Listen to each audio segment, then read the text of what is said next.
नीट paper फुटी प्रकरणातील आरोपीला कोर्टात आणणार आहे। कोणत्याही क्षणी मोटेगावकरला कोर्टात हजर करणार।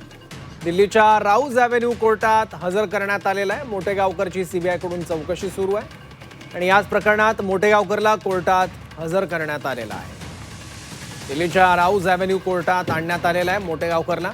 नीट पेपर फुटी प्रकरणात मोटेगावकरला अटक करण्यात आली आणि याच प्रकरणात दिल्लीतल्या राऊज एव्हेन्यू कोर्टात हजर करण्यात आलं आहे।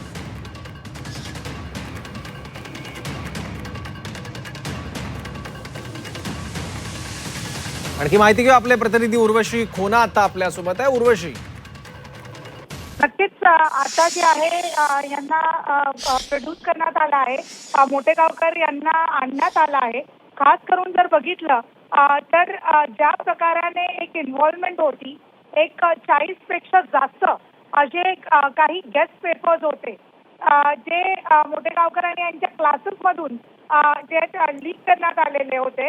आणि ह्या पूर्ण प्रकरणात हा जो नामांकित क्लासेस आहे आरसीसी आणि त्यांचे संचालक जे आहेत शिवराज मोटेगावकर यांना आता राऊज एव्हेन्यू कोर्टात आणलं गेलं आहे। आणि जे 40 पेक्षा जास्त गेस्ट पेपर होते ते पूर्ण गेस्ट पेपर मधून काही जे त्यांच्याकडे होते आणि ह्यांच्याकडे तो पूर्ण एक पेपर होता जो लीक करण्यात आला। आणि म्हणूनच जे आहे मोटेगावकर यांना अरेस्ट करण्यात आली आणि त्यांच्या अटकेनंतर आता काहीच वेळात सुनावणी होणार। त्यांना आता दिल्लीच्या कोर्टात आणलं गेलं आहे। आणि पूर्ण जर आपण बघितलं तर मोटेगावकर यांच्यावरती जे आहेत मोठ्या प्रमाणात आरोप लावले गेले आहेत।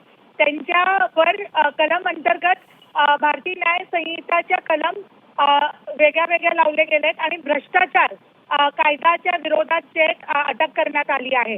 2024च्या पण कलम त्यांच्यावर लावण्यात केले आहेत। आता नेमकं कस्टडी मिळते, सीबीआयची कोठडी मिळते की काय हे बघणं गरजेचं असतं। ठीक आहे उर्वशी, धन्यवाद या माहितीसाठी।